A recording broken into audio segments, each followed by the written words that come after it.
بسم اللہ الرحمن الرحیم۔ پھل اور سبزیاں اپنے اپنے موسم میں بیماریوں کا بہترین علاج ہیں۔ ان کا استعمال زیادہ سے زیادہ کریں۔ دل کی بیماریوں سے بچنے کے لیے صبح و شام سیر کیجیے اور مرغن غذاؤں سے پرہیز کریں۔ رات کو بھوک رکھ کر کھانا بیماریوں سے بچنے کے ڈھال ہے۔ رات گئے شادی بیاہ وغیرہ کے کھانے بیماری بڑھنے کا سبب بنتے ہیں، اس لیے بے دریغ کھانے سے پرہیز کریں۔ ناظرین، کسی کا لہجہ کڑوا لگے تو سمجھ جاؤ کہ اس کا مطلب پورا ہو چکا ہے۔ 4 چیزوں سے نگاہ کو تقویت ملتی ہے: کعبہ کے سامنے بیٹھنا، سونے کے وقت سرما استعمال کرنا، سر سبز و شاداب چیزوں کی طرف دیکھنا اور قرآن کی تلاوت کرنا۔ ناظرین، سائنسی طور پر جب آپ کا جسم اچانک کانپنے لگے تو جان لیں کہ جس سے آپ محبت کرتے ہیں وہ آپ کے لیے بہت غمگین ہے۔ کامیاب لوگ ماسٹر مائنڈ ہوتے ہیں۔ کامیاب بننا ہے تو انسانوں کو سمجھو۔ کامیاب لوگ کبھی بھی اپنے اصل ارادے ظاہر نہیں کرتے، وہ مقصد حاصل کرنے تک محنت اور ارادوں کو چھپا کر رکھتے ہیں۔ کامیاب لوگ تعلقات میں بھی حکمت عملی سے کام لیتے ہیں، احساسات سے نہیں۔ ناظرین، جو انسان دوسروں کی فطرت کو سمجھتا ہے وہ ان پر حکومت کر سکتا ہے۔ سچ ہمیشہ واضح نہیں ہوتا۔ کامیاب لوگ اکثر مطمئن ہونے کا کھیل کھیلتے ہیں۔ رحم بعض اوقات کمزوری کی علامت سمجھا جاتا ہے، خاص طور پر طاقت کے کھیل میں۔ ناظرین گرامی، کامیاب لوگ اپنے آپ کو راز میں رکھتے ہیں، دوسروں کو نہیں۔ کامیاب لوگ جذبات پر نہیں بلکہ اصولوں پر فیصلہ کرتے ہیں۔ اگر آپ چاہتے ہیں کہ لوگ آپ کے تابع رہیں تو ان کی ضرورت بن جائیں۔ جب عقل پختہ ہونے لگے تو انسان یہ سیکھ لیتا ہے کہ انا چھوڑ دینا تعلق توڑنے سے بہتر ہے، کیونکہ انا انسان کو تنہا رکھتی ہے جبکہ تعلقات انسان کو زندگی بخشتے ہیں۔ ناظرین، انگور کھانے کے بعد کبھی پانی مت پئیں ورنہ بدترین قسم کا ہیضہ ہو سکتا ہے۔ زیادہ نمک مت کھائیں، دل کمزور ہو جائے گا۔ روزانہ نہار پیٹ دہی کھایا کرو، پیٹ کی تمام بیماریوں سے حفاظت میں رہو گے۔ باہر نکلا ہوا پیٹ اندر کرنے کے لیے کدو کے بیج 1 چمچ صرف 7 دن کھائیں۔ ناظرین، کھیرا شوگر کے مریضوں کے لیے قدرت کا خاص تحفہ ہے۔ شوگر کے مریض کھیرا ضرور کھائیں۔ زیادہ انڈے کھانے سے اور زیادہ چائے پینے سے چہرے پر جھریاں آتی ہیں۔ گیلے بالوں میں کنگھی کرنے سے پرہیز کرنا چاہیے ورنہ بال جڑ جائیں گے۔ ناظرین گرامی، سیدنا ابو مسعود رضی اللہ تعالی عنہ سے روایت ہے، انہوں نے فرمایا، ایک آدمی نبی کریم صلی اللہ علیہ وآلہ وسلم کی خدمت میں حاضر ہوا اور آپ صلی اللہ علیہ وآلہ وسلم سے بات کرنے لگا۔ رسول اللہ صلی اللہ علیہ وآلہ وسلم کے روب کی وجہ سے اس کے کندھے کانپنے لگے، اس پر کپ کپی طاری ہو گئی۔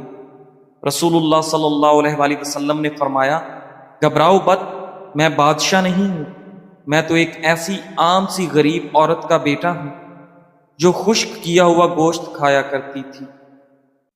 سنن بن ماجہ۔ ناظرین، اگر جوڑوں یا پٹھوں میں درد رہتا ہو تو نیم گرم پانی سے نہانا اس کا بہترین علاج ہے۔ پانی کو ابال کر استعمال کیا کریں، اس سے زندگی بھر کوئی بیماری آپ کو نہیں گھیر سکے گی۔ صبح نہار منہ کیلا کھا لینے سے پیشاب کی جلن دور ہو جاتی ہے۔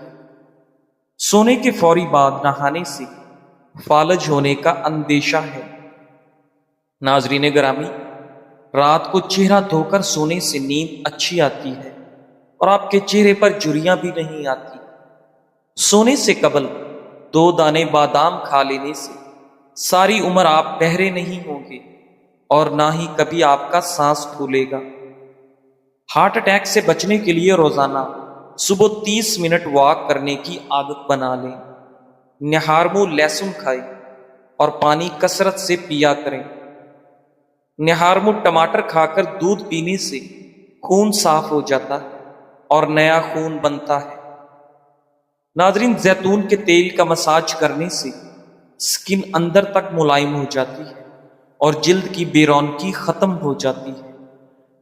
خالی پیٹ ادرک کا رس پینے سے 90 سال کی عمر میں بھی آپ 30 سال جیسے نظر آؤ گے۔ اگر لیمو والے پانی سے پاؤں دھو لیے جائیں تو آپ کے پاؤں گورے ہو جائیں گے۔ ناظرین، بادام کھانے سے دماغ کی مثبت صلاحیت بڑھتی ہے، حافظہ مضبوط ہوتا ہے۔ اللہ تعالیٰ نے رزق کا وعدہ کیا ہے، پھر بھی لوگ سب پریشان ہیں، اور مغفرت کا وعدہ نہیں کیا، لیکن پھر بھی کسی کو کوئی پرواہ نہیں۔ ناخن مضبوط کرنے کے لیے روزانہ چند ہفتے تک ہلکے گرم زیتون کے تیل میں تھوڑی دیر ناخنوں کو ڈبو کر رکھیں۔ احتلام کے مریض کو رات کو کھجوریں کھانے سے گریز کرنا چاہیے۔ پیاز کو فریج میں نہیں رکھنا چاہیے، اس سے دوسری سبزیاں اور پھل متاثر ہوتے ہیں۔ ناظرین گرامی، کیا آپ جانتے ہیں کہ چینی سگریٹ ایک جیسے نقصان دہ ہوتی ہے؟ چینی کا زیادہ استعمال جلد کی رونق کو ختم کر دیتا ہے۔ نہارمو ابلے ہوئے چنے کھانے سے بھولنے کی بیماری زندگی بھر نہیں لگے گی۔ اجوا کھجور روز کھا لینے سے زندگی بھر کوئی بڑی بیماری آپ کے قریب نہیں آئے گی۔ ناظرین، جب بھی کسی کی کوئی بات آپ کو کڑوی لگنے لگے تو سمجھ جاؤ کہ وہ سچ بولا جا رہا ہے۔ جو لوگ سونے سے پہلے بادام کھاتے ہیں ان کا حافظہ اور معدہ کبھی کمزور نہیں ہوتا۔ سونف میں 2 چیزیں ملائیں: سونف 1 چمچ، ادرک کا چھوٹا سا ٹکڑا، پانی 1 گلاس نیم گرم۔ 1 گلاس پانی میں رات کو بھگویا ہوا سونف، ادرک کا ٹکڑا اور گڑ ملا کر کھائیں۔ نہار پیٹ 1 مہینہ پی لیں۔ پیٹ اور کمر کی چربی پگھلے گی، وزن کم ہوگا۔ ناظرین، موت سے جتنا بھی بھاگ لیں وہ چھوڑنے والی نہیں، اور رزق کے اضافے کی جتنی بھی تدابیر کر لیں مقدر سے زائد آپ کو ملنے والا نہیں۔ ناظرین گرامی، غصے کا نفسیاتی علاج۔ گھر کے زیادہ تر جھگڑے غصے کی وجہ سے شدت اختیار کر جاتے ہیں۔ غصہ آنا برا نہیں ہے، برا یہ ہے کہ آپ غصے کو کنٹرول نہ کر سکیں۔ نفسیات کہتی ہے کہ غصے پر قابو پانا سیکھا جا سکتا ہے، بس تھوڑی سی مشق اور سمجھ بوجھ چاہیے۔ غصہ کب خطرناک بنتا ہے؟ جب آپ کی آواز بلند ہو جائے، جب بات گالم گلوچ یا مار پیٹ تک پہنچ جائے، جب غصے میں پچھلی باتیں بھی یاد آ جائیں، جب غصہ طویل عرصے تک دل میں رہے، یعنی رنجش بن جائے۔ عارضی طور پر غصے میں انسان ایسی بات کر جاتا ہے جس پر بعد میں انسان کو شرمندگی ہوتی ہے۔ ناظرین، غصے پر قابو پانے کی چند مفید عادتیں۔ غصے کو پہچاننے کے لیے اپنے جسم کی علامتوں کو نوٹ کریں۔ دل کی دھڑکن کا تیز ہونا، سانس پھولنا، ہاتھ کانپنا۔ جو ہی یہ علامات محسوس ہوں تو فوری خاموشی اختیار کریں، بات کو روکیں، خود کو بھی روکیں۔ غصے کے وقت کیا کریں؟ غصہ آئے تو 10 سیکنڈ گنتی کریں یا پانی پی لیں۔ ایک دم جواب دینے سے اجتناب کریں۔ بعض اوقات چند سیکنڈ کی خاموشی جھگڑے کو ٹال دیتی ہے۔ غصے کی حالت میں گہری سانس لیں، 5 سیکنڈ میں سانس اندر، 5 سیکنڈ میں باہر۔ ناظرین، اگر ممکن ہو تو کمرے سے باہر نکل جائیں، کھلی ہوا میں جائیں اور گفتگو کو فوراً روکیں۔ جب محسوس ہو کہ آپ غصے میں کنٹرول نہیں کر پا رہے تو فوراً کہہ دیں، فی الحال میں اس پر بات نہیں کر سکتا، بعد میں بات کریں گے۔ یہ جملہ خود کو اور سامنے والے کو بگاڑ سے بچا لیتا ہے۔ مثبت طریقے سے غصہ نکالیں، واک کریں، ورزش کریں یا کوئی مفید کام کریں۔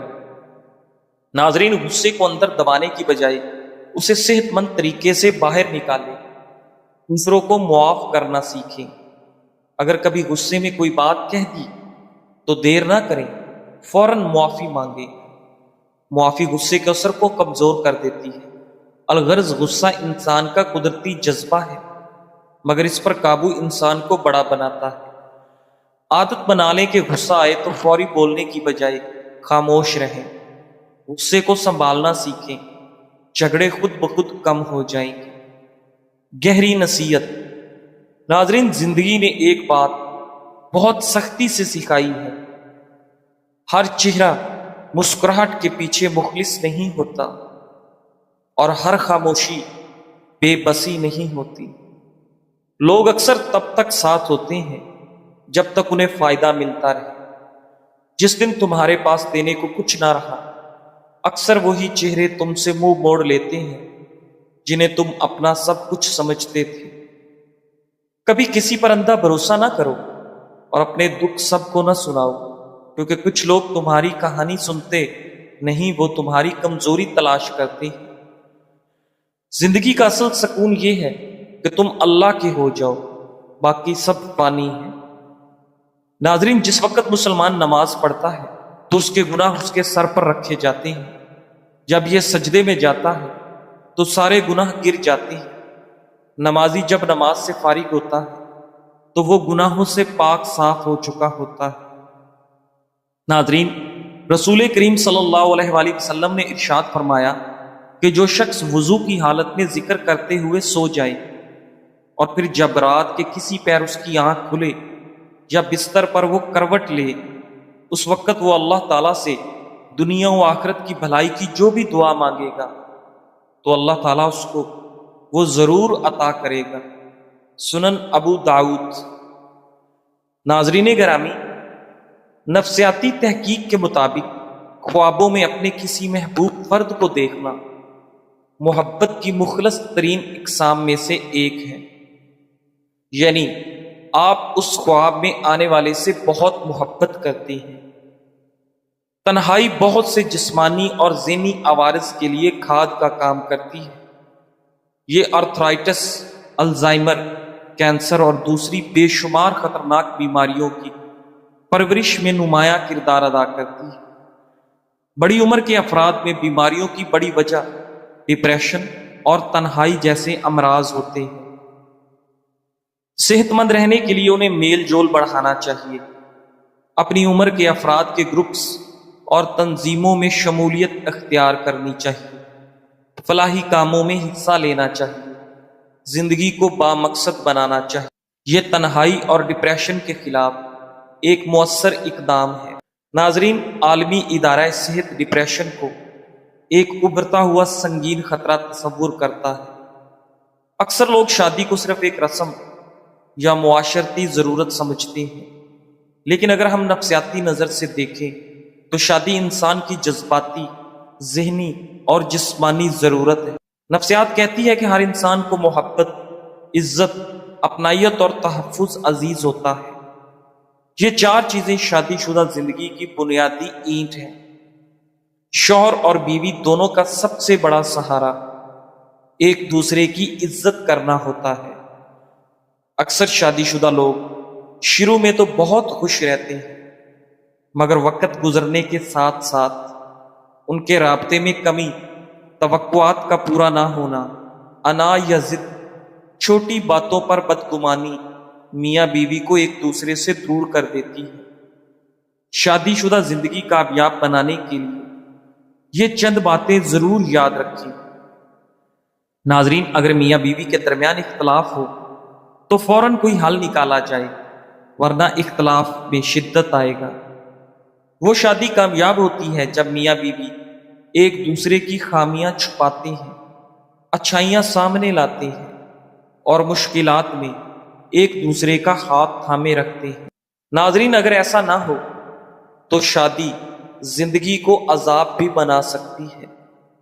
جب زندگی میں سب کچھ الٹ پلٹ ہونے لگے، جب ہر دروازہ بند ہو جائے اور آپ کے اپنے لوگ ساتھ چھوڑ جائیں، جب ہر طرف اندھیرا ہو اور امید ختم ہونے لگے، تو بس ایک لمحے کے لیے ٹھہر جانا اور دل سے کہنا، شاید اللہ مجھے اپنے قریب کرنا چاہتا ہے، اور وہی وقت آنے والا ہے جب تم کہو گے اللہ نے بہتر چنا، جو میں کبھی سوچ بھی نہ سکا۔ قرآن پاک میں اللہ فرماتا ہے، اللہ کسی کو اس کی جان، اس کی طاقت سے بڑھ کر آزمائش میں نہیں ڈالتا۔ سورہ بقرہ۔ جو آزمائش تم پر آئی ہے وہ تمہاری ہمت طاقت کے مطابق ہے، وہ اللہ کی طرف سے تمہیں مضبوط بنانے، بلند کرنے اور اپنے قریب لانے کا ذریعہ ہے۔ بس صبر کرو، استقامت رکھو، نماز نہ چھوڑو، دعا سے جڑے رہو اور خود سے کہو یہ امتحان ہے، سزا نہیں، اللہ کی محبت ہے۔ ناظرین گرامی، آواز بیٹھ جائے تو ایک گلاس پانی میں 2 چمچ سونف ڈال کر ہلکی آنچ میں پکائیں۔ پانی ٹھنڈا کر کے پی لیجئے۔ چینی اور دار چینی بھی ڈال لیں۔ اس قہوے کو دن میں 2-3 بار استعمال کریں۔ دانتوں کے کیڑے ختم کرنے کے لیے چنبیلی کے پتے پانی میں ابال لیں اور اس میں تھوڑا سا نمک ملا کر غرارے کریں۔ ناظرین، جسم میں کسی جگہ کانٹا چبھ جائے تو تھوڑا سا گڑ لے کر اس میں پیاز کاٹ کر ملائیں اور متاثرہ جگہ پر باندھ دیں۔ انشاءاللہ کانٹا خود بخود نکل آئے گا۔ ناظرین گرامی، سیدنا ابو درداء رضی اللہ تعالی عنہ سے روایت ہے کہ مجھے اس انسان پر بہت ہنسی آتی ہے جو دنیا سے امید لگائے بیٹھا ہے اور موت اس کو ڈھونڈتی پھر رہی۔ وہ جو بلا کا غافل ہے مگر خدا کی پکڑ اور موت اس سے ذرا بھی غافل نہیں، اور وہ منہ بھر بھر کے کہکے لگاتا ہے اور نہیں جانتا کہ وہ خدا کو راضی کر رہا ہے یا ناراض کر رہا ہے۔ سب کچھ کتنی جلدی بدل جاتا ہے۔ وہ لوگ بھی جو کہا کرتے تھے کہ ہم ایسے ہی رہیں گے، وہ بھی ایک دم بدل کر پیچھے ہٹ جاتے ہیں۔ دوستیاں روکھی پڑ جاتی ہیں۔ جن کے ساتھ ہم دن رات بات کیا کرتے تھے، باتیں ہی ختم نہیں ہوتی تھی، اور پھر ایک دن سب ختم ہو جانا۔ ان کی باتیں ہمارے ساتھ، جی ہاں، کچھ نہیں اچھا اور تک رہ جاتی ہیں۔ کوئی بھی رشتہ اپنی جگہ ویسا نہیں رہتا جیسا کہ وہ پہلے دن ہوتا۔ آہستہ آہستہ سب بدل جاتا ہے۔ رسول اللہ صلی اللہ علیہ وآلہ وسلم نے ارشاد فرمایا کہ رات کی جب ابتدا ہو یا جب شام ہو تو اپنے بچوں کو روک لو اور گھر سے باہر نکلنے نہ دو، کیونکہ اس وقت شیطان پھیل جاتے ہیں۔ پھر جب رات کی 1 گھڑی گزر جائے تو انہیں چھوڑ دو اور دروازے بند کر، اور اس وقت اللہ کا نام لو، کیونکہ شیطان بند دروازے کو نہیں کھولتا۔ اور اللہ کا نام لے کر اپنے مشکیزوں کا منہ باندھ دو۔ اللہ کا نام لے کر اپنے برتنوں کو ڈھک دو، خواہ کسی چیز کی وہ چوڑائی میں رکھ کر ہی ڈھک سکو، اور اپنے چراغ سونے سے پہلے بجھا دیا کرو۔ صحیح بخاری۔ کامیاب لوگوں سے ملنا مشکل ہوتا ہے، اس لیے نہیں کہ ان کے پاس فری ٹائم نہیں، بلکہ اس لیے کہ انہیں اپنے فارغ وقت کو صحیح استعمال کرنا آتا ہے۔ اپنے دن کے 24 گھنٹے سیٹ کر لیں، کیا کرنا ہے، کیوں، کب اور کیسے اور کتنی دیر میں کرنا ہے، سب پلان بنا کر لکھ لیجئے۔ جوش و جذبے کے ساتھ اس پہ عمل کیجئے، انشاءاللہ ہر کامیابی آپ کے قدم چومے گی۔ جزاک اللہ، سبحان اللہ، ماشاء اللہ۔